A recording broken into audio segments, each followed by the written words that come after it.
partially you can do it as a kind of hedge.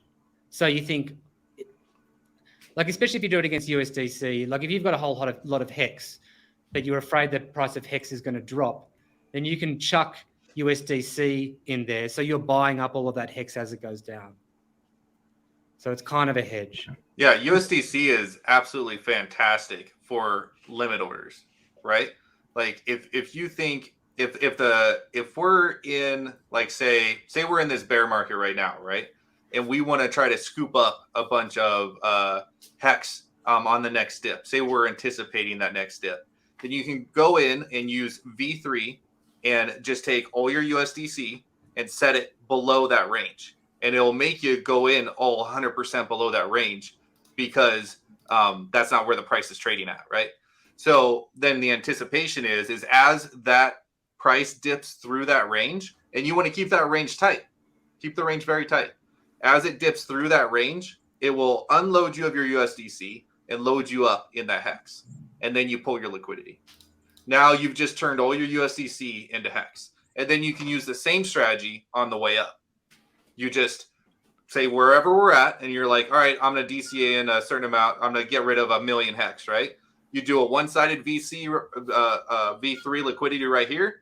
As the price goes through it, you get filled. You're left with USDC and no more HEX. And then you pull your liquidity, right?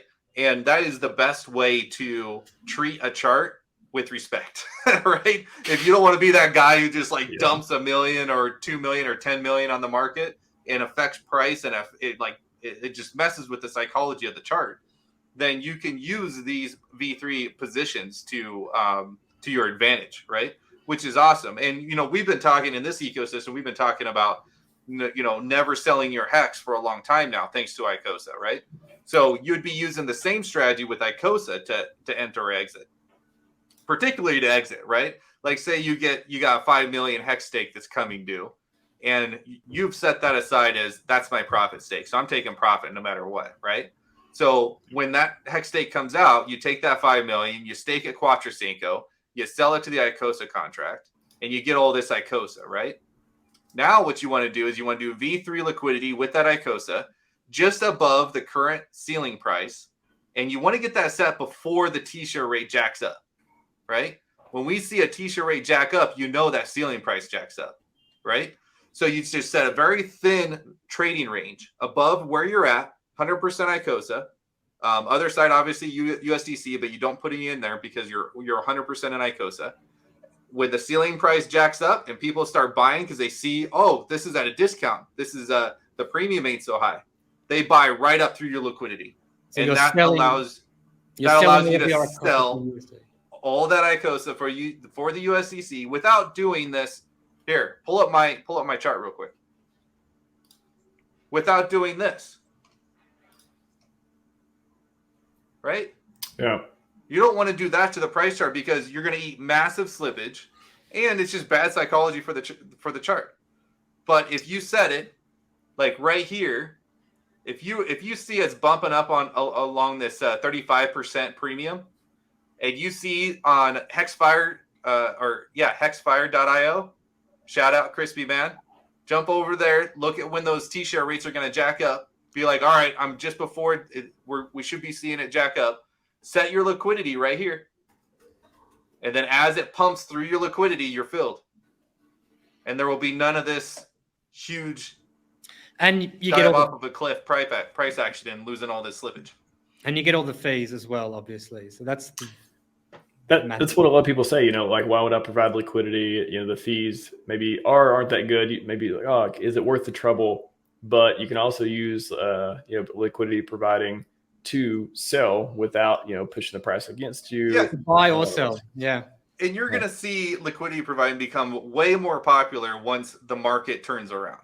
When we start to see all the people coming back to crypto, there's going to be a lot more transactions. If you thought the transactions we saw in the last bull run was a lot, wait till you see this next bull run.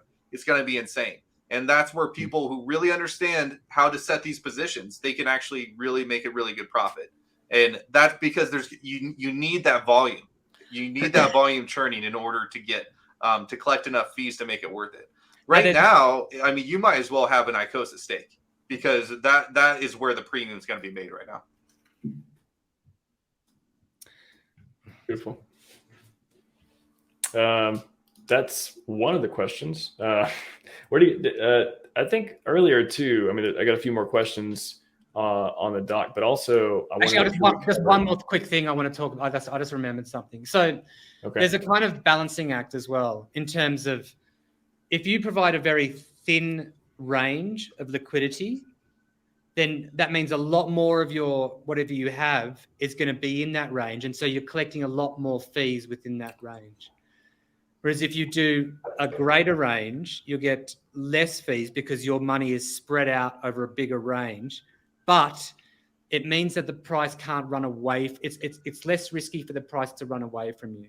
So if you have this price here and you've set an order there and you think the price is going to go up, then it's going to come down, and you set it there, so then you pick it up there, and then you pull a liquidity and hold it, waiting for it to go back down.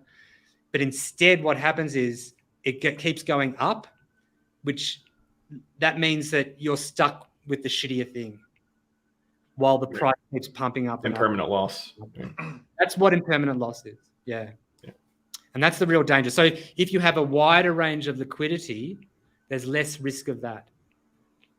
But you can't be making as much on fees. So it's a balancing act